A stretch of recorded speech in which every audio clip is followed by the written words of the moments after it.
Tahimik ang barangay Malinaw tuwing sasapit ang hating gabi.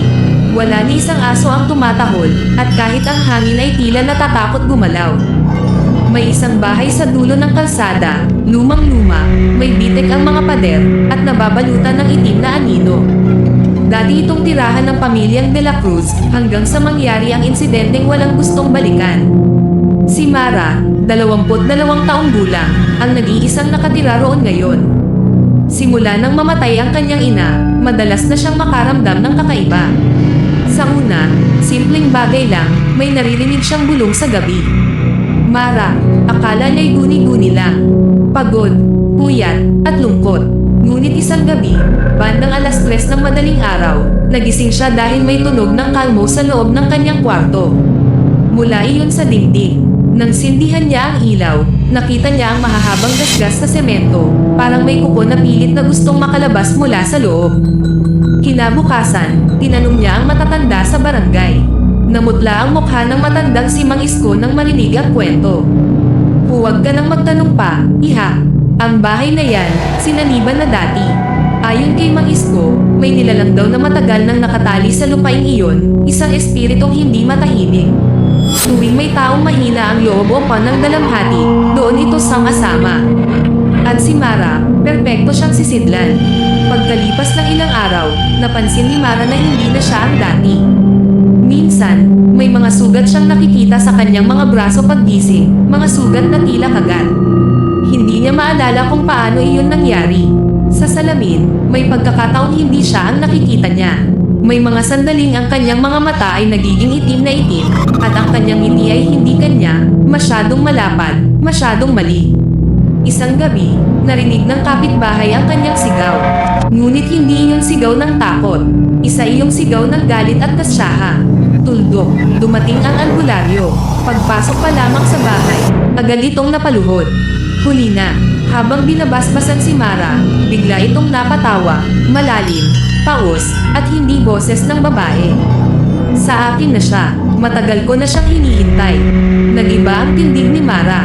Bumaling ang ulo niya ng 180 degrees, at bumulong. Isa pa ang susunod. Biglang namatay ang lahat ng ilaw. Pagbukas muli, wala na si Mara. Hanggang ngayon, may mga dumadaan sa dulo ng kalsada na nakakarinig ng bulong tuwing gabi. Samahan mo ako, at kung sakaling makarinig ka ng pamilyar na boses na tumatawag sa iyo sa dilim, huwag kang lilinggan, dahil baka hindi na siya tao. At baka, ikaw na ang susunod na saniban. Pagkaraan ng pagkawala ni Mara, tuluyang isinara ang bahay. Nilagyan ng kandado, tinakpan ang mga bintana, at binasbasan ng albularyo ang paligid. Ngunit kahit anong gawin nila, hindi nawala ang bulong. Tuwing hating gabi, may mga dumaraan sa dulo ng kalsada na humihinto, parang may humihila sa kanilang paa, sa kanilang isipan.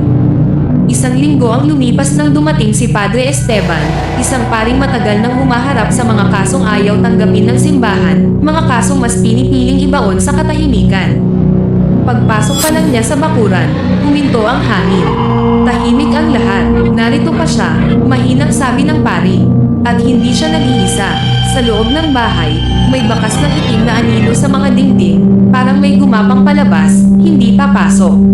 Sa sahig, may hugis ng paa, ngunit baligtad ang mga daliri. Lumuhad ang pari at nagsimulang magdasal.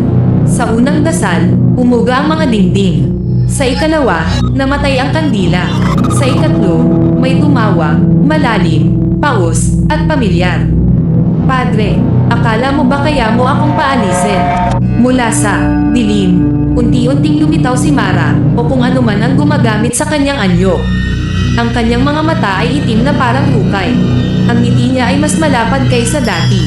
Huli ka na, bulong niya. Hindi mo siya may iligtas, dahil hindi na siya nandito. Itinaas ng pari ang krus, sa ngalan ng Diyos, ngunit naputol ang kanyang salita. Biglang sumara ang pinto, nagbitak ang sahig, at bumalat ang itim na usok sa buong silid. Sa huling sandali, nakita ng pari ang totoo. Hindi lang si Mara ang sinaniban. Ang lupa mismo ang sisidlan. At ang nilalang, hindi na umaalis. Nag-aabang lang. Nang muling bumukas ang bahay kinabukasan, wala na ang pari. Sa altar, naiwan ang kanyang krus, basag sa gitna. At mula noon, tuwing may nagdadasal sa lugar na iyon, may isang boses na palaging sumasabay, pabulong. Isa pa, kaya kung sakaling marinig mo ang dasal na hindi mo sinimulan, huwag mong tapusin. Dahil baka, ikaw na ang tinatawag. At kapag sumagot ka, wala nang pari na makakatulong.